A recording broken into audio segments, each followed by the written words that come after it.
All right, so there is this very big saying, very old, some would say it's a cliche by every standard, that the worst form of democracy is better than any form of military rule.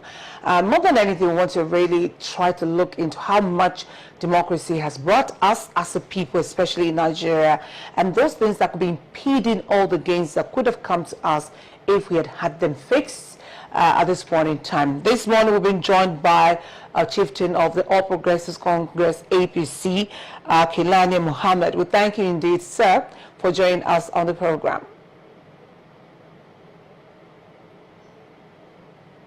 Good morning. Okay.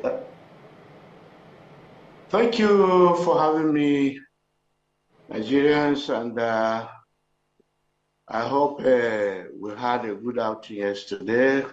We are in the June 12th. So far, so good. We need to reflect on what has happened in the last 26 years since 1999, that we embrace democracy once again. We cannot say we don't have achievements, the pros and cons. For example, the pros. We are able to actually, let's reflect, really. We are able to, transit from one government to another after elections, despite the rigmaroles, despite some areas you have electoral violence and the rest of it. But we transited from one government to another since 1999 to date. That's an achievement. Secondly, let's talk about insecurity in Nigeria and the economy. Number one, the issue of insecurity in a democratic setup. Well, let's say the military, they have been doing well, but the well is not enough. They have modernized and they have taken their campaign, it has heightened it. For example, in Northeast, they have decimated Boko Haram, which has been, the soldiers that have been killing a lot of Nigerians in Northeast. And so far, we cannot say we are winning the battle. But the military has to do more. They have to take their campaigns more seriously, and they have to remodernize. Number one, we also have to tell them that, I've been saying it oftentimes, that we need to, put wall over 2,000 kilometers around Nigeria, like how the US did to Mexico, so that you put CCTV. Maybe you'll be watching these CCTV cameras 200 kilometers away around this, 2,000 kilometers radius around Nigeria. When you do that, all the influx of these bandits, arms, and the rest of it will be curtailed seriously, because it seems the outsiders are actually trying to take over this country. All right. The security must have to wake up and do more. They are doing their best. So on the issue of economy, if you can hear me, sir, I'd like to take it one after the other. So those who are really expecting to hear a lot of things from you today would be able to situate each of your response to the questions that will bring your way. Since we're paying attention to what insecurity could have been taken away from dividends of democracy that Nigerians should be enjoying, and of course you're from the northern part of the country, you've also mentioned that it's not as if to say that the military or those in charge of security aren't doing enough, but there are some issues that they have to deal with. If you look at what is going on right now, what do you think that the government is not doing at this point that could still be promoting or be leaving a loophole for those who are perpetrating violence against Nigerians to have a field day? Definitely, you can see, let's go back to the last regime during Muhammad Buhari, we are not unaware that the DSS team headed by Bichi, he did his best. He wrote about 7 good reports. Those perpetrating this evil, kidnapping, banditry, and criminal activities. But that one was kept aside. Nothing was done according to what we had. And actually, according to those reports, they identified those that are sponsoring this insurgency, this banditry, and the rest of it. But today, and even the people transferring money from Dubai through money, these BDCs and the rest of it, nothing was done. So, and we learned they have been identified. Why can't we arrest them? Why can't we bring them to book so that all these criminal activities will stop? For example, in Zamfara, you can see that in 2019, there were a lot of problems. People were in perpetual fear. They couldn't come out. It has dealt seriously on democracy, because we want democracies to strive in Nigeria. But under perpetual fear and anxiety, nobody can vote. And you can see those warlords and separatists have their field day.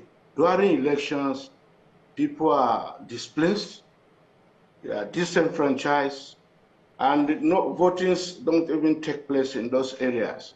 So the government of the day was weakened, and you can see that there was a parallel even government, because the bandits took some local governments away from Zamfara state. Yeah. So that one alone is a big problem for democracy. And yeah, also the issue of clamping on media and civil liberties and CSO. In a democratic setup, there is supposed to be freedom of speech, freedom of expression, freedom of association. So all these things are presently lacking, because during protests, people are climbed upon. So it's part of democracy. All right. I'd like to interject for a bit, if you don't mind me, because you mentioned that gagging of the media. Is that what you see at the moment under President Bola Tinubu? Because, I mean, according to what we see or we hear, there have been views that you are one of his apologists. Are you going on the other side? Well, if he's apologizing, we need. I'm the DG. I'm Professor Dr. KAILANI Muhammad.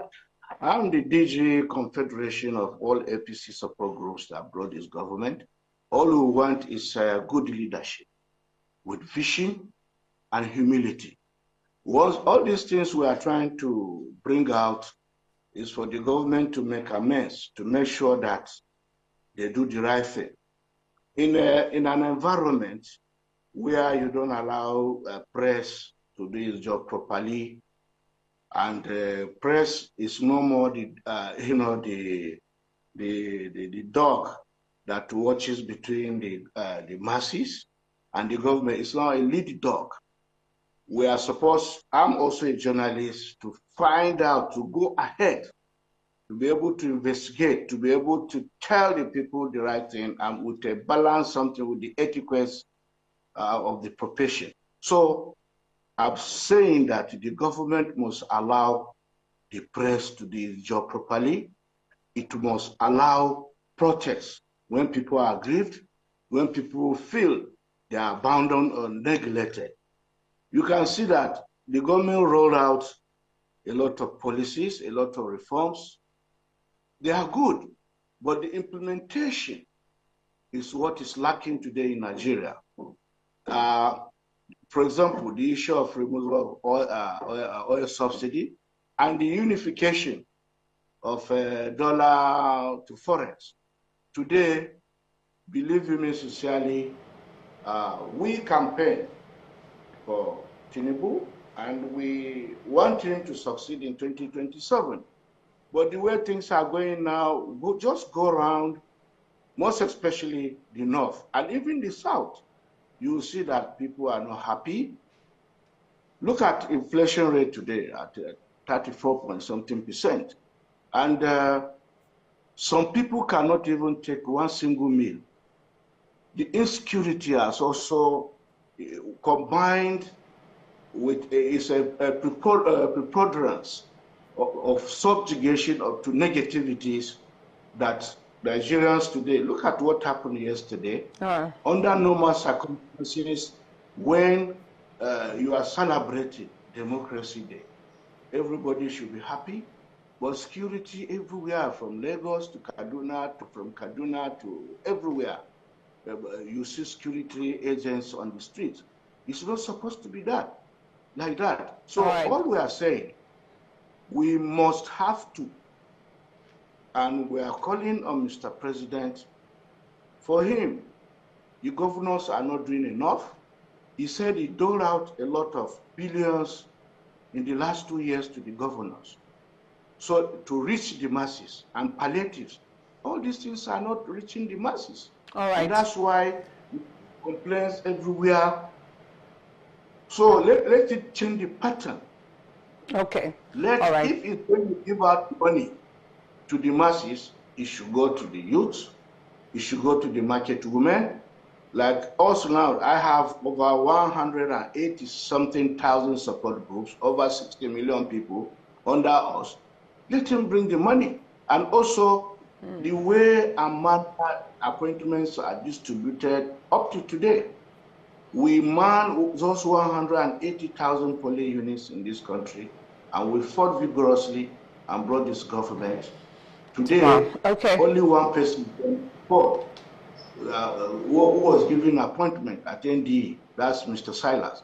So the president might have a good intention for this country, but his subordinates, right from the National Assembly to the state governors, I think there must be a rethink, and they have to do the right thing. All right, thank you indeed, sir. Because of time, I think you already, you bore your mind with regards to the things you do not like under this administration, especially when it has to do with insecurity in the northern part of the country. The appointment has been churned out to those who you say have worked for the president to emerge as the president of the Federal Republic of Nigeria. Most definitely, we've only scratched this conversation on the surface, and we need to bring you back. And that actually takes me back to where you were conferred with a chieftaincy title of is a Kukunado one of the Southeast, because we reported it also here on that. So it goes to say that it's not about the northern part of the country, is all Nigerians working together as one. So I want to thank you indeed for joining us on the program today. Dr. KAILANI, Professor KAILANI Mohammed, APC Chieftain, we thank you very much for being part of the program today. I look forward to bringing you back so that we can have, deeper conversation on the program. Thank you. Well, that's a package for the week on NewsHub. But remember, Silver Television is 24/7. You can watch us. What are your take-homes this week? Let me say your takeaways from the show this week, and especially across what's happened in the country. Perhaps the list of the president's, awardees for the national honors will continue to be in discussion across board. To Uncle Sam, who turns 90 today, congratulations to you, not only on your birthday, but the national honor that you got. To Mayor from our constituency, all right, so, and also to other awardees within the media organization, talking about Sir Dari Babarin Sir, who was co-founder of Tell Magazine. Remember Tell Magazine in the days of the military? It was a pain in their head, so to speak. Also, the publisher of City People magazine, Sheye Kende, Mr. Ononuga, everybody from within the media space. We can't read out all of your names and all the awardees, especially the women folks, very, very happy and pleased with the president for the award given to late Kudirat Abiola, who forever will be remembered as one of those who really fought for our democracy. Well, if you didn't get the honors on Thursday, maybe you get it very soon. That's our show for this week. Remember that the show, all of the shows will continue on this station today. On behalf of the team, I'm Sharon Oyedeji, wishing you a beautiful weekend and a lovely day.